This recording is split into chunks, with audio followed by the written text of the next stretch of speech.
Perfect. So tonight I'm excited to introduce Jason Blaschka.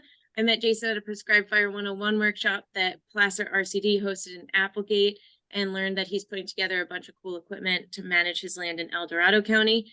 He's also attended a training burn with Placer RCD, and I've already sought out advice from him as I've tried to build out the community equipment cache in Placer County.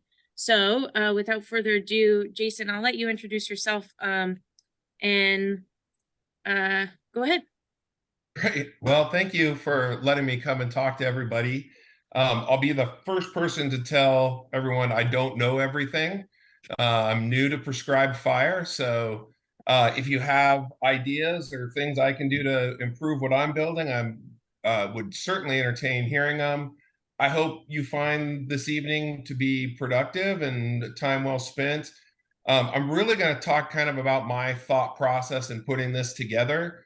I'm not going to get into a whole lot of technical stuff on this. If you are really curious about like how I plumb my system, I've got my email in here, or you can get a hold of me through Cordy. I'm more than happy to talk through with anybody or meet up with folks on the side and help where I can help. The other thing I will let you know is that, like all of us here, I'm up in the mountains, and occasionally my internet does weird things. So if for some reason I drop, I will back on in 30 seconds or so. It's just Elon Musk on call waiting is what I tell people. So and yeah, Cordy, if you see somebody with hands up, I'm kind of watching three screens, so don't hesitate to stop me to ask, to have me answer a question or whatnot, as Will do. well. Sounds good, Jason. All right. So just real quick, I kind of thought I'd go through and introduce myself, where I live, a little bit about my thoughts on this particular project.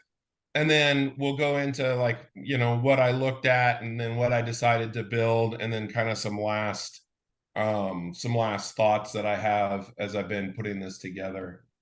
So a bit about me. I feel a little bit like this is like the dating profile here. So I am happily married. Don't anybody get any ideas. But yeah, I was born and raised in Washington. Spent almost 50 years in Washington in a couple of different areas. Had some experience with fire and the results of fire growing up on a farm. We were kind of down where the gorge blew hot, dry wind in the summer, and sometimes tractors would light a hayfield on fire. And so we had some experience kind of dealing with that in the volunteer fire department there, but not really having to deal with it from a wildfire standpoint, growing up on the west side of the mountains mostly. I do spend a lot of time outdoors, and as you guys get to know me more, you'll see like I like to build things. So, I built a flatbed for my truck. I've got a Jeep that's all customized. I build lots of stuff around my house. Kind of a jack of all trades and master of none, but got, everything from woodworking to welding experience. But I will say this project doesn't need to be that. Like, you don't need that skill set to do what I've put together. And on the simplest form, really, if you have like a pipe wrench and some, pipe tape, you could really put together most of what I've done. So, as I mentioned, I have, not a lot of fire experience overall. Very little prescribed fire until I got to California. Really kind of absorbing as much as I can around fire adapted forest, and feel like this is the right way to manage, as I've kind of worked through on my own property and seen the results of the forest fires here. I did work as a backcountry wilderness ranger with the U.S. Forest Service for about 5 years. So I got some basic firefighting. We went out by ourselves in the backcountry, helped people out, looked for fires, kind of dealt with, spot stuff. But our primary resource for fire in those days was getting on the radio and calling in support. So since we were on our own. And then a little bit more, and this might help you guys understand a little bit about how I think. My background's in environmental science from Washington State University.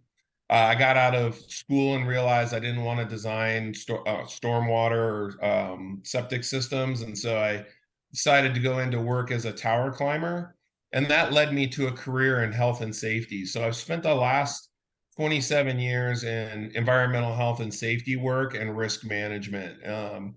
The company I work for now is LinkedIn.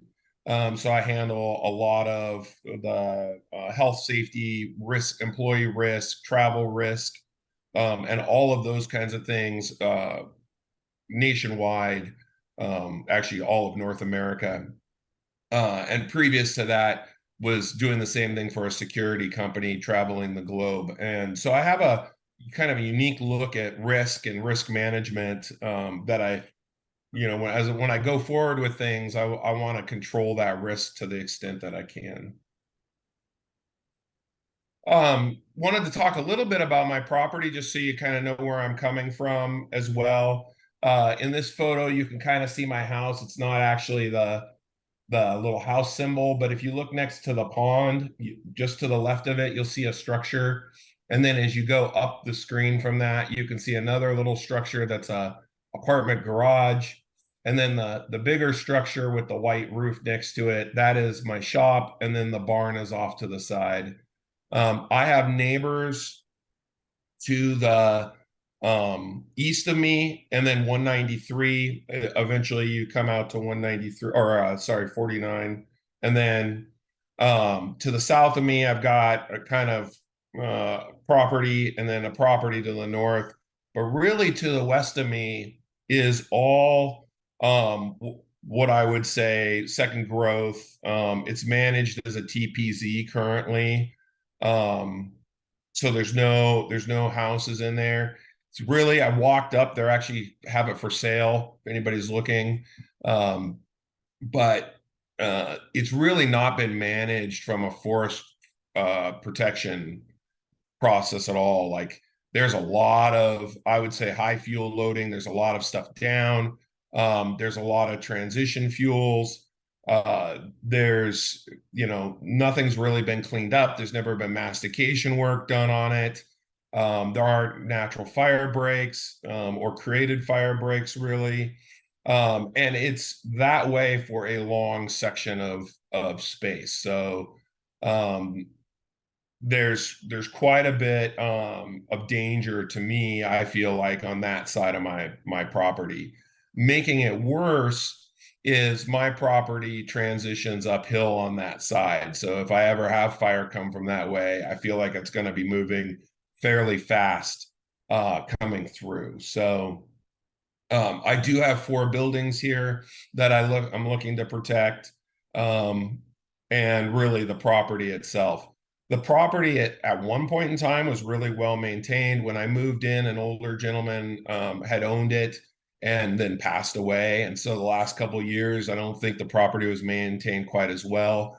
So we've done a lot of pile burning to start off, and then I've done some really small prescribed fire, like 100-foot by 60-foot sections, as I've kind of gone through and cleaned up around some of the more safe spots of our property to do burns. There's lots of water here, so I've got a decent sized pond.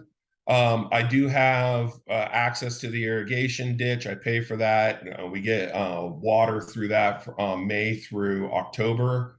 I've got a well, and I'm connected to city water. So I feel like, that was kind of one of the reasons why we looked at this property and decided to buy it. There's lots of water here. The problem with the water is that it's not always where we need it to be. With 12 acres here, there's the far corners and down the hills where we can't really get water to from like the city water spigots and all of that kind of stuff. The areas around the buildings and the pond and all of that is on sprinklers. So I do have at least the buffer zone around the house is watered and well maintained that way. So when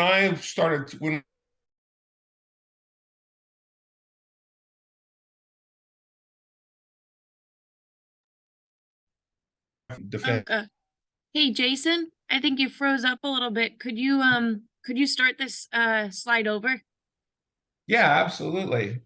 So when I started kind of putting this project together, I had I had a couple of thoughts. One is I hadn't really talked about the prescribed fire.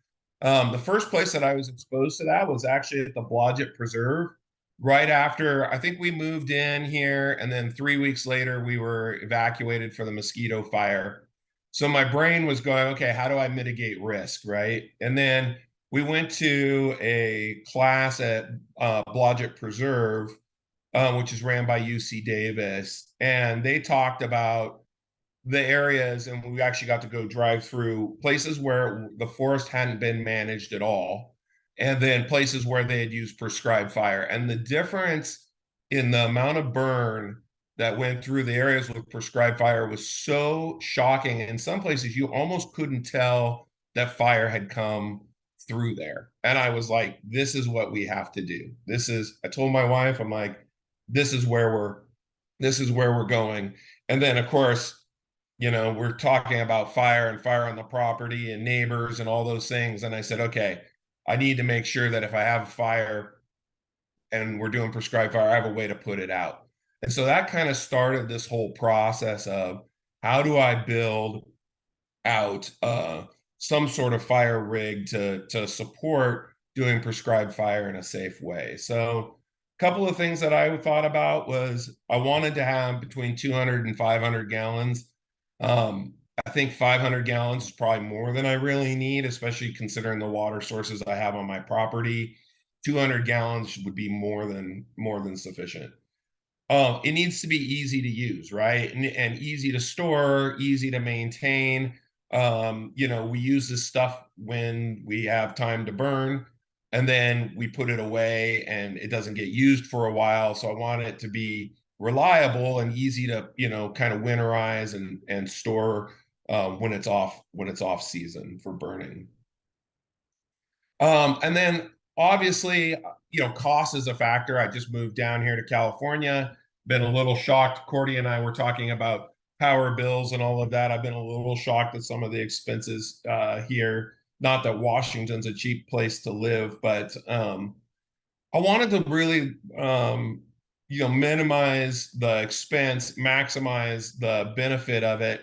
And I also have this thing where I really like to use existing resources and used products where I can, just from an environmental standpoint. So fortunately, the guy who had lived here before me had used to restore old fire engines. So there's like some weird old fire stuff around, like fire hoses and like hydraulic control systems and pressure gauges and all sorts of other stuff, little bits of things that I could put to use as I kind of put this together. And then as I was building this, and I've been doing more with the Prescribed Fire Association, and going to the fires and seeing that, it made me think about what are some of the other nice to have things, like maybe tool storage and making sure that everything's together. And then Cordy and I were talking, and I was like, I really want to help the community. I think that's a big part of giving back, is a big part of why we're all here. That's just kind of my personal philosophy.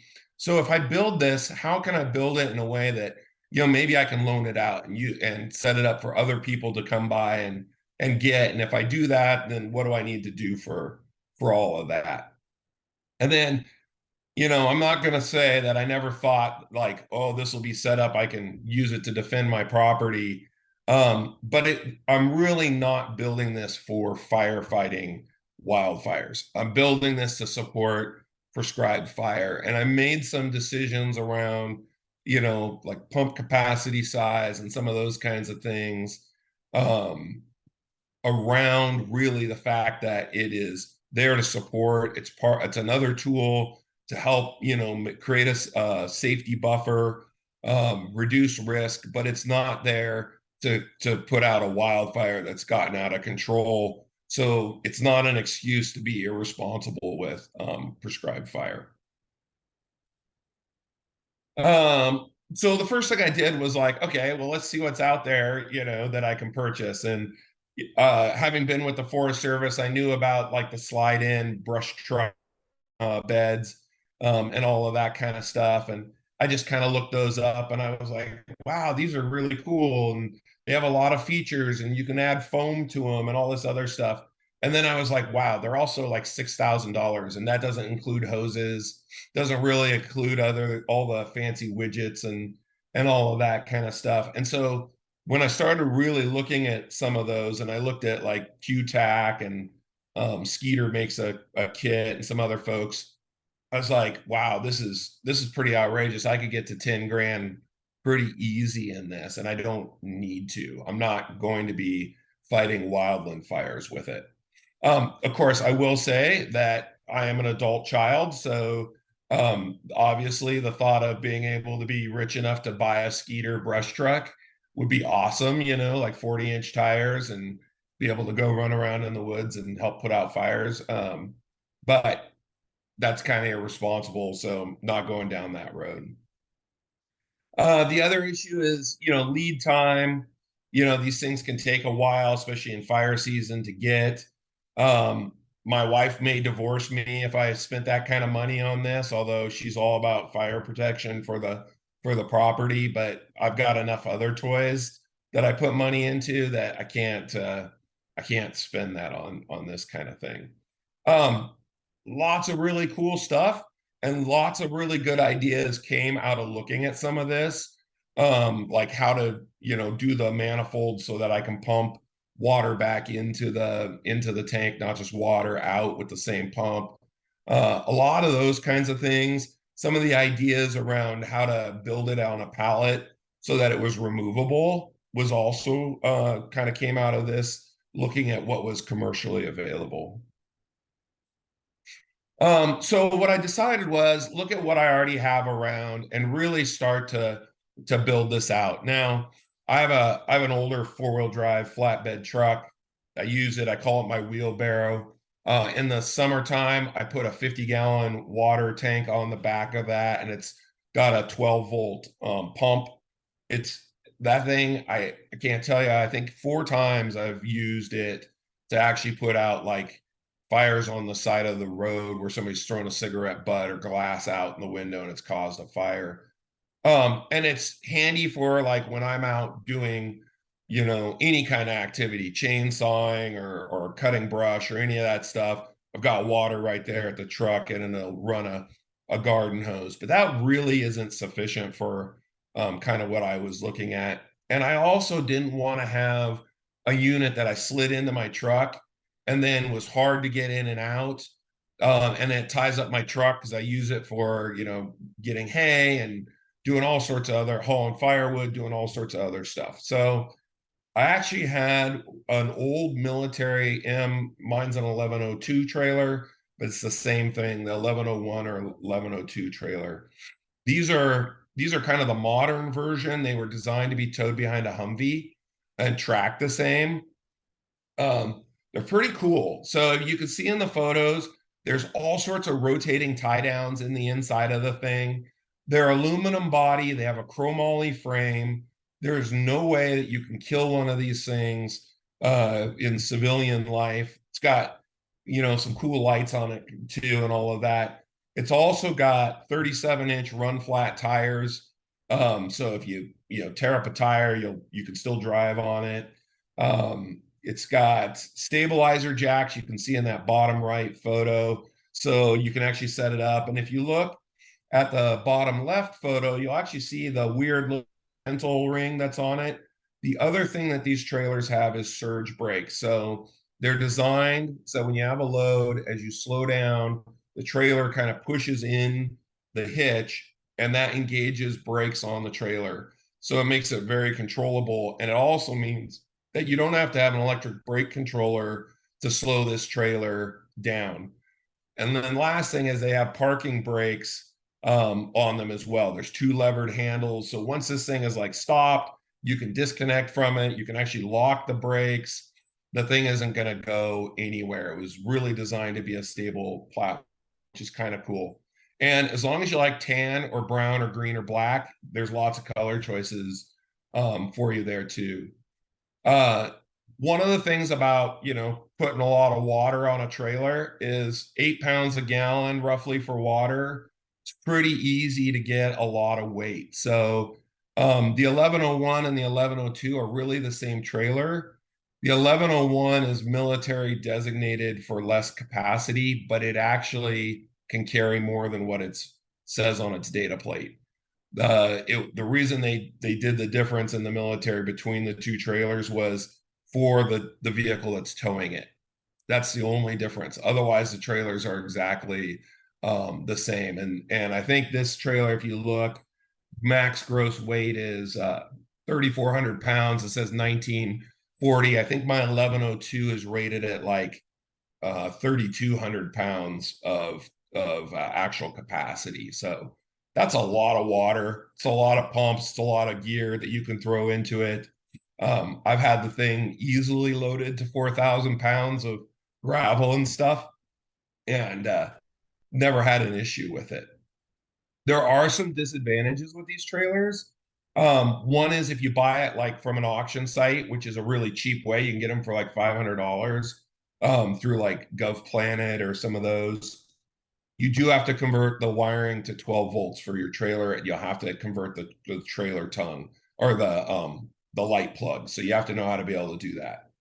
It's also a very short tongue, which makes it travel really good off-road. So like I have a lower road around my property. I can actually tow this trailer with my Jeep down that trail and around, but it's also very difficult to back up. It turns very, very quickly. You have to have a pintle hitch. And because it's got 37-inch tires, my personal one, I've actually put smaller tires on. I went to a 35. They are very tall, and it means you have to have a very tall hitch and be set up for that. So that's kind of some of the disadvantages. They're tall to reach into and all that kind of stuff. Because I already own that trailer, it seemed like a really good fit to use. I like it a lot for off-road use, and just seemed like it would work. So then I kind of looked at, how am I going to put tankage on here? And having done the environmental work, excuse me one second. Having done environmental work, I've dealt with bulk chemicals coming in IBC totes. So that was kind of the first place I looked. Those big plastic totes with the metal cages, they actually have forklift pallet built into them.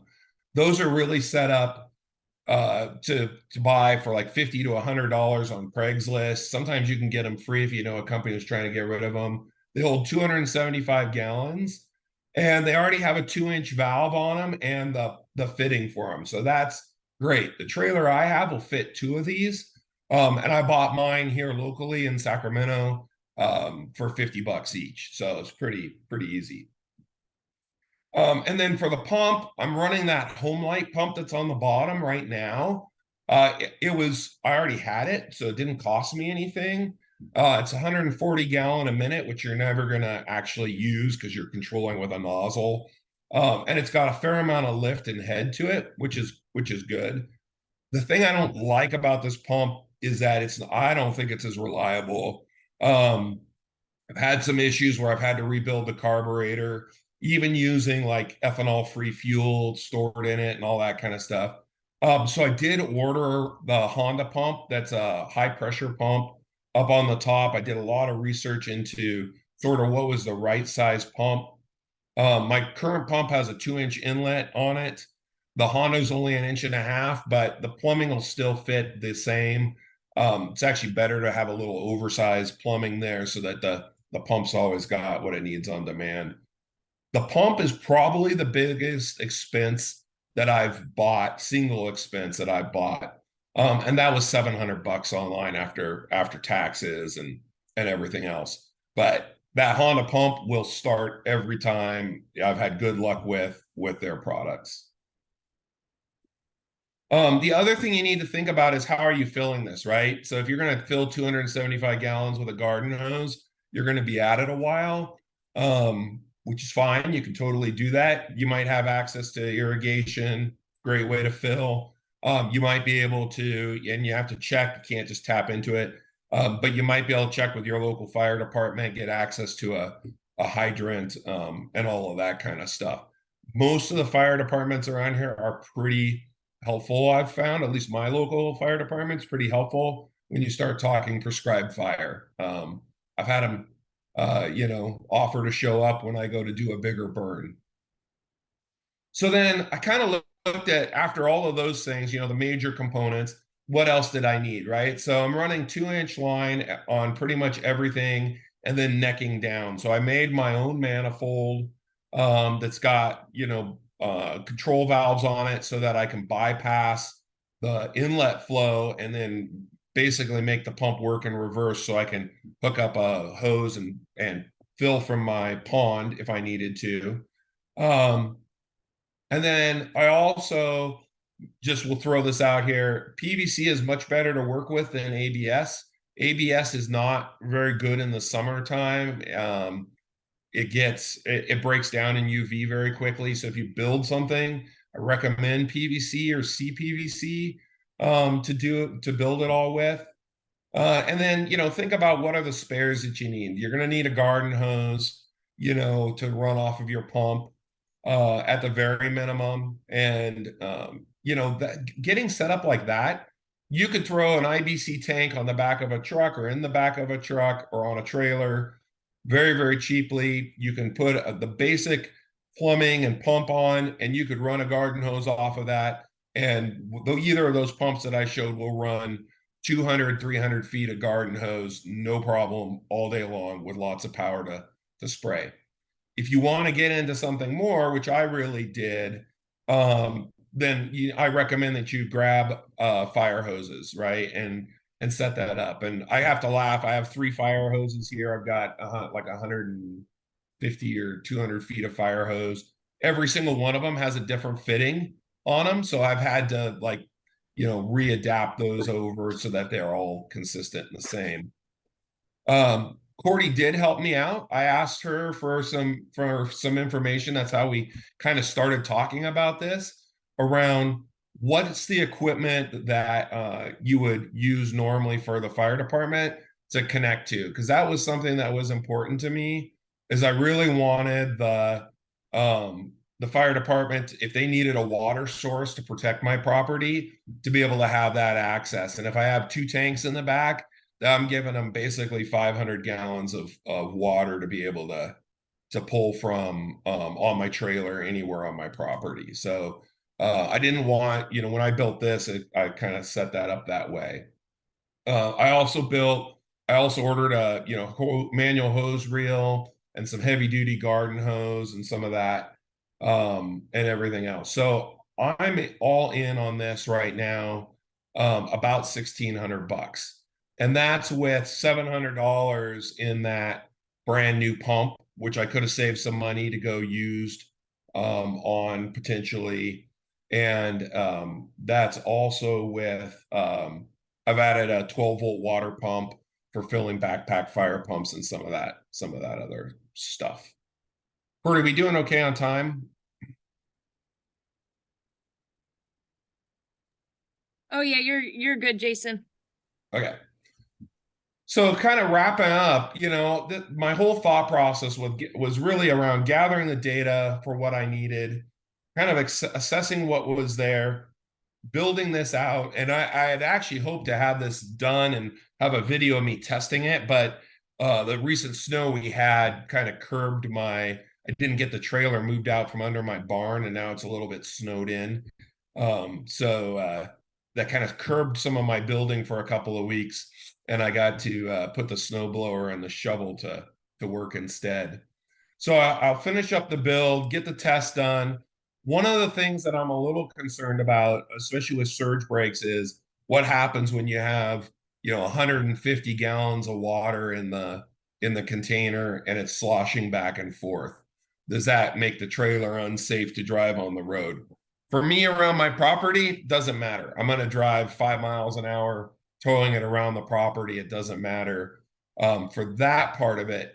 But that kind of thought process leads me to what's next part. And that's, can I get this trailer to a place where I can loan it out? Again, I really want to be able to give back. I think it's I think it's important to do what I can to help get my neighbors and other folks to do prescribed fire. I think, burning is one of the tools, and probably one of the better tools when we're able to do it, for really managing this situation that we're in. So anything that I can do to help out with the things I've learned, or with the resources that I have, I want to be able to do that. And I'm kind of working right now on, you know, besides getting the trailer up and going, what's the legal issues of loaning something like this out? What do I do if it gets damaged? And, will my insurance cover the trailer and all that kind of stuff? Do I need to do training on the trailer? Maybe this is something that we loan it out to the, like Cordy's group, or the El Dorado group. I forgot to mention, I'm in Georgetown. I'm actually in El Dorado County, but we're all working together. So, maybe this is something that we loan out to somebody who's a little more qualified, but we got to figure that out, right? And kind of what are the requirements for a truck and all that stuff. Because I can't always go with it. So that's really the phase I'm in kind of now on the data and research side, is how do I get it to where it's a resource for the community, and not just something that, I can use when I'm burning, but then it just sits around my property the rest of the time. So that's really it for me. My email is here. Like I said, if you have questions about like how I plumb the manifold and all that kind of stuff, and what I built out on it that way, I'm happy to share that stuff with people. I can send drawings or whatever else. And then I'd like to open it up. What questions or comments do folks have for me? Yeah, perfect. Jason, thank you so much. That was an awesome presentation. And I have a couple of comments and questions, but I prefer other people's voices in the room. So Ron, I saw that you wrote in the chat box. You mind just unmuting yourself and asking?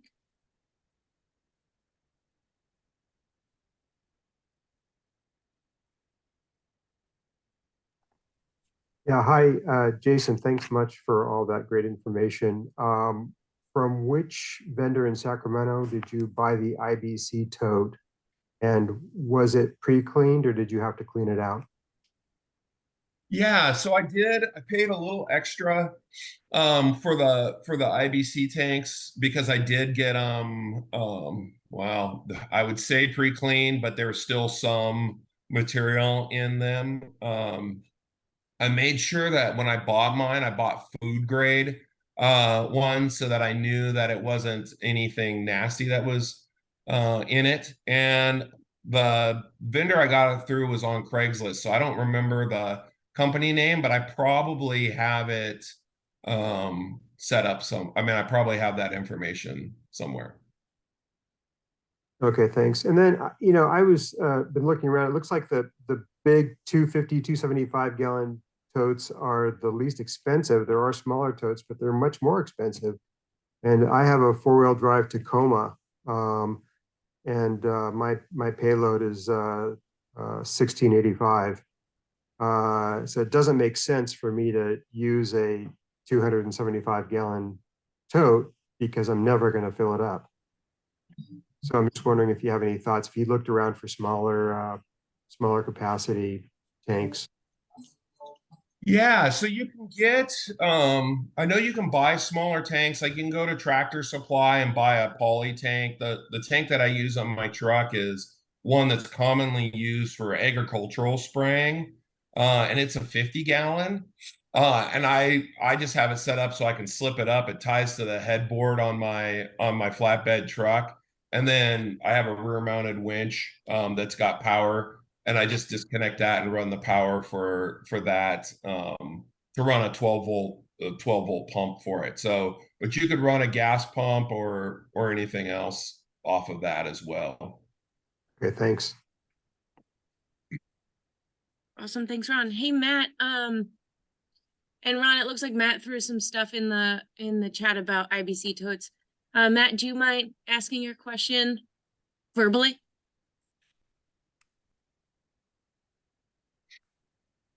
I can figure out how to do unmute on 2 buttons. Okay, anybody hearing me?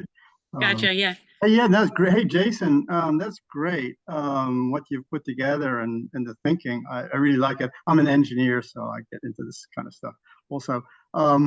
Just a couple comments. Did you, for research, one of the issues for me has been maintaining these gasoline pumps and an IBC, and is it really going to work?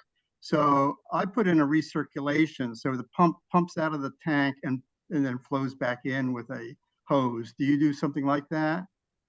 Yeah, so I can do that same setup. Typically I found like the Honda pumps to be reliable enough that during a burn I probably wouldn't idle the pump. I'd probably unless we were really pulling from it. I would just start it up when I actually need it. The one thing that I do think is important, and I do this for kind of anything that I'm doing where it's important, is I will pre-start equipment. So like before a fire, I would probably start the pump, make sure it's running, make sure there's nothing wrong with the system, so that it's primed and kind of ready to go. And I'm like that with my generators and all that. My generator gets started once a month, ran for 20 minutes on a load, just so I know it's going to work when I have an emergency. Yeah, that's great. I guess my experience is just that once a month, just I run the pump, I run the system just to make sure it works. And by having your recirculation manifold set up, it's really trivial. You just run the engine and the water just recirculates, and you know it's got it. It's there. The other, I had a recent experience where we did a prescribed burn on about an acre. So we had IBC tanks around the area with a pump on it, but I wanted the lines to be charged all the time. So so then I ran to the dilemma, well, I got this pump, but it's not actually, there's no water flow because it's just pumping into a dead end hose. So that's where again I cracked open the recirculation, so it gave it a little bit of flow. But the other big idea I had was, what you really want is water right near where that tree, that dead tree that's just caught on fire and is burning. So you want something really portable. So having backpacks that you can fill up from your big tank is also a really important point. At that point, I'll close my mouth. No, Matt, that's a great idea. And I didn't really think about I sort of figured I'd use it a lot during fire season and then put it away, like take the pump, dump the water out and do all that kind of stuff and winterize. But actually, your idea of just running the pump and recirculating it is a great idea. That would save me a ton of work. So I appreciate that. And I agree with you. You got to have the I don't know who makes it, Indian brand, whatever, fire backpacks, the water backpacks. Definitely a must, and a way to fill those is important. Yeah, definitely. Awesome. Thank you, Matt. And then Claire, I saw that you have a question as well, about plumbing into the IBC tote. Do you want to, perfect.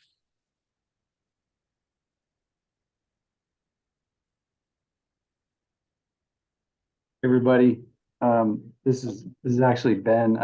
For some reason my question is showing up as Claire in the chat. Sorry about that. I'm a member of the, did I step on Claire? Did I?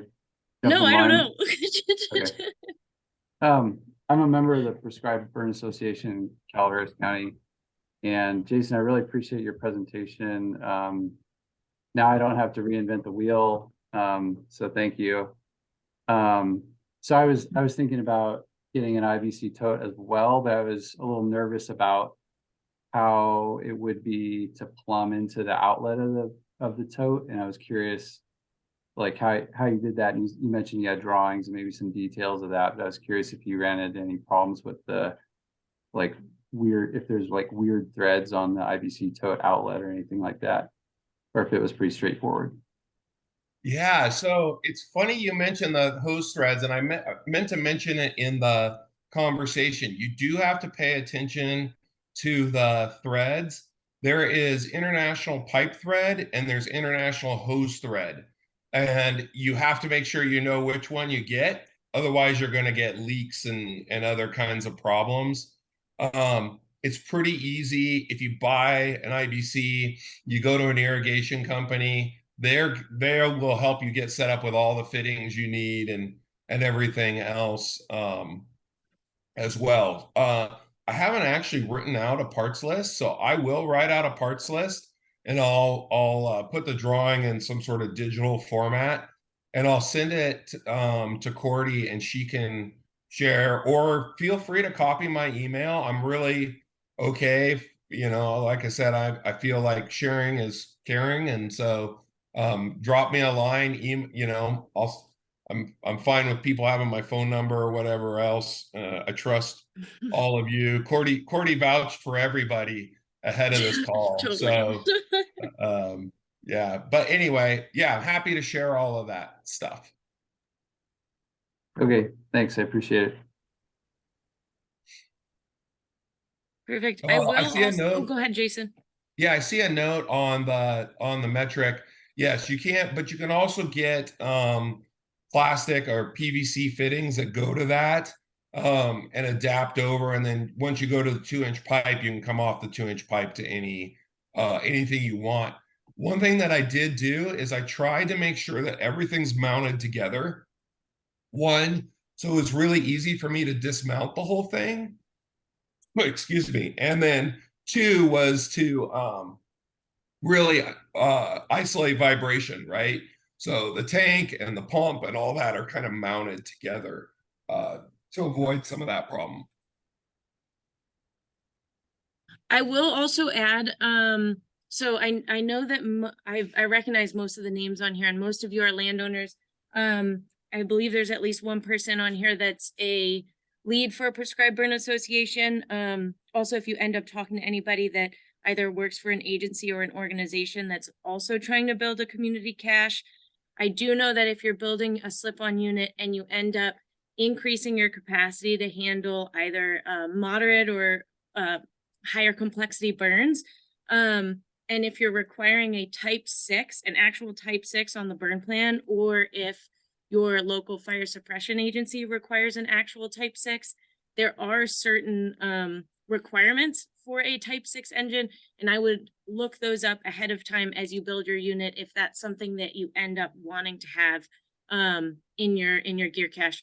Most landowners absolutely do not need that, and it's an unnecessary expense, but it's just something to keep in mind if your ultimate goal is to do higher complexity burns.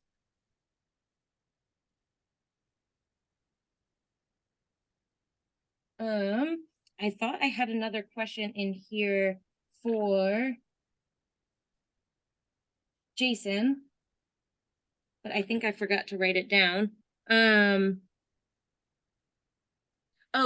Something I did want to make, if anybody in the chat box does want to identify equipment that would be helpful to either borrow from a local resource that you do not need or do not want to purchase personally, I'd love that type of feedback. That's why I'm constantly applying for grant funds in order to make more community resources available. And I really appreciate Jason's consistent sentiment on being able to provide resources to our larger community. It's one thing to be able to protect your own property, but it's really not worth living here if the rest of your properties have been burned over, or if your surrounding properties have been burned over. So Jason, really appreciate that message, and I can't emphasize it enough. We're all here for each other. So Jason, any closing remarks? Yeah, I mean, I just think that we all continue to learn as we apply fire to the ground. As much as you can be a resource, I know some of you have big properties. I'm 12 acres currently, unless I buy the 75 next door. I'm obviously use us all as a community, and if you need folks to help you with burns and things like that, please reach out. Always happy to learn more. And there's only so many burning opportunities on my own property, so if I can go and burn on somebody else's too, that's just another learning lesson. So Before we close out, Matt, it looks like you're asking one more question about using retardant for protecting trees and shrubs on a broadcast burn. I have never used retardant, especially on a prescribed burn. Either we've used tactics like raking the fuels away from the base of trees that we want to protect, or having water on hand in order to mitigate any heat damage that they would suffer. If anybody else has feedback on Matt's question, I'd love to hear it. Or Matt, if you want to clarify, I welcome that as well.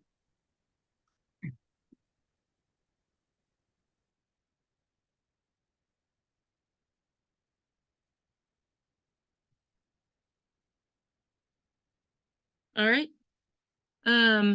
He says later. Okay. All right, everybody. Thank you so much for coming. Again, if any questions come up, a huge round of applause for Jason. Really helpful and entertaining Zoom meeting. I can always appreciate that. And any questions come up, feel free to email me or Jason. Thank you, guys.